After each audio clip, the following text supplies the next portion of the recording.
You ever watch TV and you wonder, I wish I had a TV on my keyboard? You never think that? I don't either, but LCD screens are becoming a large part of keyboards and pre-built keyboards. So today, I've got the Epomaker RT100, a tri-mode mechanical keyboard by Epomaker, our sponsor for today's video. Thanks to them for sending out this keyboard and letting us check it out. So the box, very dark, very gray. This whole scene sort of reminds me of Spider-Man, if you ever played the old games on like PS2, whatever. I haven't played any of the new ones, so excuse me for how old I am, but you're swinging through the buildings and you've got all these grids and you know, it looks sort of cool. And you get this optional smart screen designed by Epomaker. I like how they're making their own stuff nowadays rather than just taking whatever's out there, putting their name on it, and then being like, oh, here you go. So we got the customizable knob, wireless CUD driver. I'm assuming that means cloud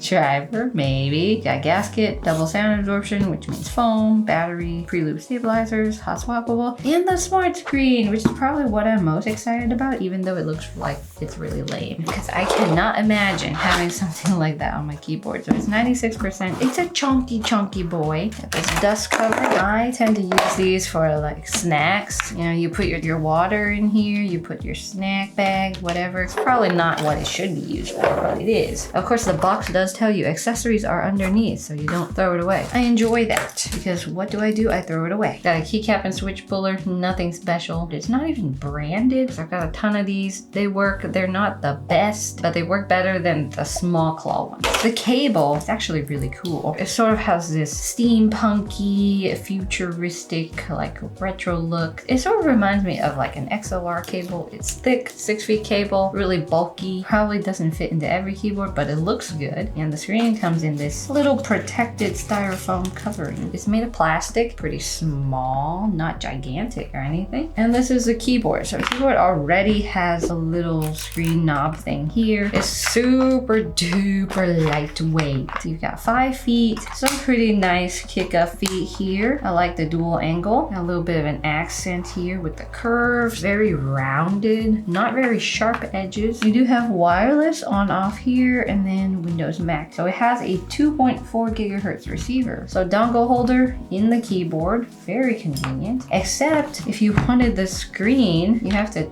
take this off and put this on, and it sticks out. It really sticks out. Look how far this thing sticks out. It's gotta stick out at least an inch, and it looks fun, I suppose, but you do risk losing these two items, the dongle and the cap. Make sure that goes somewhere safe. You got this knob, it's tactile and it's quite nice. It's a good knob.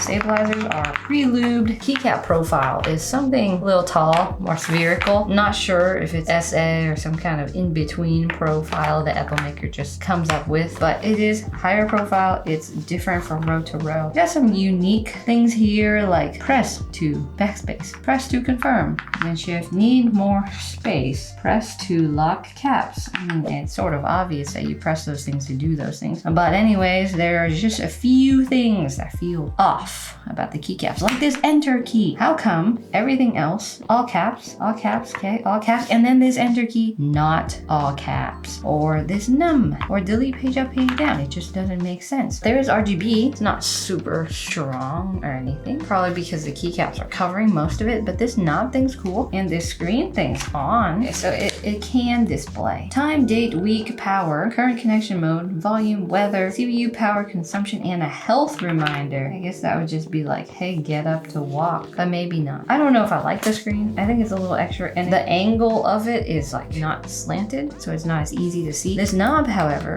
is great. We got quite thock, super duper thock. It says gasket, but I think they use a special gasket system where you don't really feel anything moving, and the plate's pretty stiff. Let's look at these switches. What switches do we got? We have some cute ones. I think these are Epomaker Wisteria. They're linear, they're pre-lubed, and they sound fantastic. So this plate is not aluminum. This plate has flex cuts, probably PC. So you do have foam in between the plate and the PCB. You got a layer of PE foam as well on top of your PCB, and then you got foam underneath in the case. So it's a 95%. It's interesting that they call it 95%, probably because you're missing this key and you've got the knob there. Retro keyboard with knob and mini display. So it's got 97 keys, it's got numpad, gasket mounted, ergonomic, various connectivities. They call this the Smart Mini TV, and it's got south-facing LEDs, as you can see. And it comes in various colors. You got the one called deep gray, but there's a retro white, easier to see, a pink, a green, and a purple, all very cute. And the switches here are Epomaker Sea Salt Silent, Wisteria, Gateron Pro Yellow, and Epomaker for Flamingo. And they vary in price depending on what switch you get. The Wisteria switch is $106. Not a bad price for what you get. I think the screen really is gimmicky. I'm impressed. It sounds pretty thocky like this. Definitely on the louder side. One thing that I really wish they would have done is like made the gaskets more flexible or a little bit of a softer typing experience. Numpad is nice. I like that it separates the arrow keys, and you'll find that's pretty convenient, especially if you do use the numpad a lot. Thick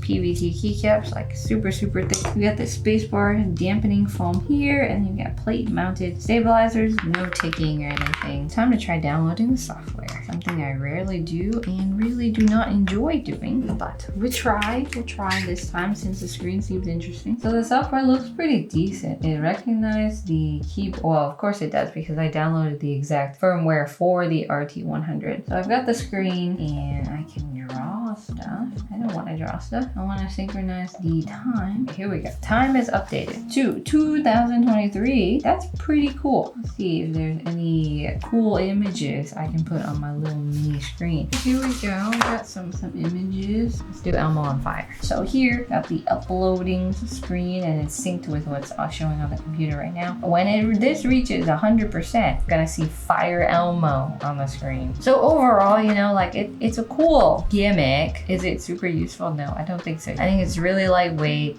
Ooh, Fire Elmo. That's a nice quality screen. Actually, really impressive. Okay, Fire Elmo is a good one. It goes down by popularity of downloads. The software is sort of really slow, but it's high quality. It looks good. Just when you're typing like this, don't think you'll be looking at something like this very often. Other than all the gimmicky stuff, the price for it is not super expensive. It's not like they charge a premium for it or anything. It's got nice switches. It's got pretty decent keycaps. Overall, it sounds great. It feels okay, and it's sort of easy to use. Now let's do a typing test.